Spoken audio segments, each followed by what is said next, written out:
બાપ રડતો કોઈ દિવસ સારો નહીં લાગે છે, પણ એની દીકરી જ્યારે સાહેબ સાસરે જાતી હોય, જબરબંધી બાપ હોય પણ એના આંખમાંથી આહુડાના ટપ ટપ ટપ ટપ ટપ ટીપા પડતા હોય સાહેબ, અને એ આહુડા સાહેબ નીચે આવે ને પાંખડીના સોગાથી લૂસી નાખતો હોય છે, કારણ કે કોઈને દેખાવા નથી. એટલે બાપનું પાત્ર તો સાહેબ એવું છે કે દીકરી માટે તો બધાય તમે જો તો બધાયમાં ક્યાંક ને ક્યાંક સંબંધ છુપાયેલો છે, સ્વાર્થ છુપાયેલો છે, પણ બાપ અને દીકરીનો નિસ્વાર્થ પ્રેમ.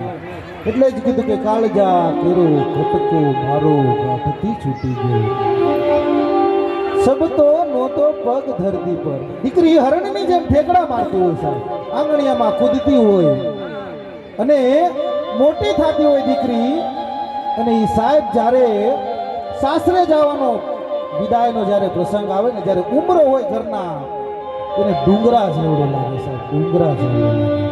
એટલે જ કીધું કે સબતો નહોતો પગ ધરતીનું પર. ઈ સાહેબ દીકરી બાપનો મીઠો મેરામણ, બાપનો નામો છે સાહેબ.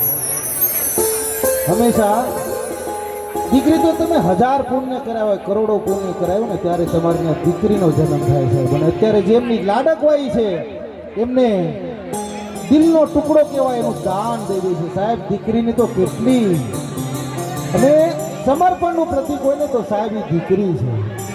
બાપને ત્યાં મોટી થાય અને સાસરે જાય અને સાસરાવાળાને પોતાની માં અને બાપની જેમ રાખે, એ દીકરી પોતાનું ઘર છોડીને વહી જાય છે.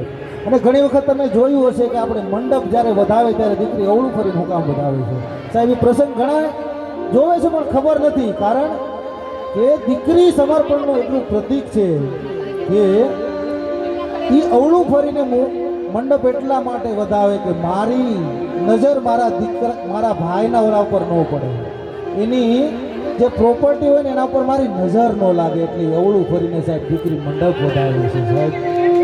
ઘણી વખત દીકરી બાપને દીકરો ને દીકરી બે સાથે જ હોય, પણ એ બધું છોડીને સાહેબ સાસરે હોઈ જાય, એ દીકરી સાહેબ. અને ખરેખર દીકરી તો દીકરી છે સાહેબ. દીકરો તો એક ઘરને તારે, પણ સાહેબ દીકરી તો 2 ઘરને તારે. પોતાનું મા બાપનું ઘર અને સાસરાનું ઘર, પોતાના જે પારકા હોય ને પોતાના કરે ને, એ દીકરી છે સાહેબ. લાગણીનું પ્રતીક એ દીકરી છે સાહેબ. હકીકતમાં દીકરી વિશે આપણે ગમે એટલું બોલીએ ને સાહેબ ઓછું પડે, કારણ કે જેને દીકરી નથી ને એને ખબર છે કે દીકરીનું મહત્વ છે સાહેબ, દીકરીનું મહત્વ. એટલે જ કવિએ કીધું કે દાદ બાપુએ કે કાળજા કોરો ખટકો મારો ગાંઠથી છૂટી ગયો, સબતો નહોતો પગ ધરતી પર પગ ત્યાંથી ગયો. સાહેબ દીકરી બાપ માટે તો એટલી જ વાલી હોય છે, અને સાહેબ દીકરીને પણ બાપ એટલો વાલો હોય. ઘણી વખત બાપ આવે ને ત્યારે દીકરીને પૂછે, બાપા તમે જમ્યા છો કે નહીં?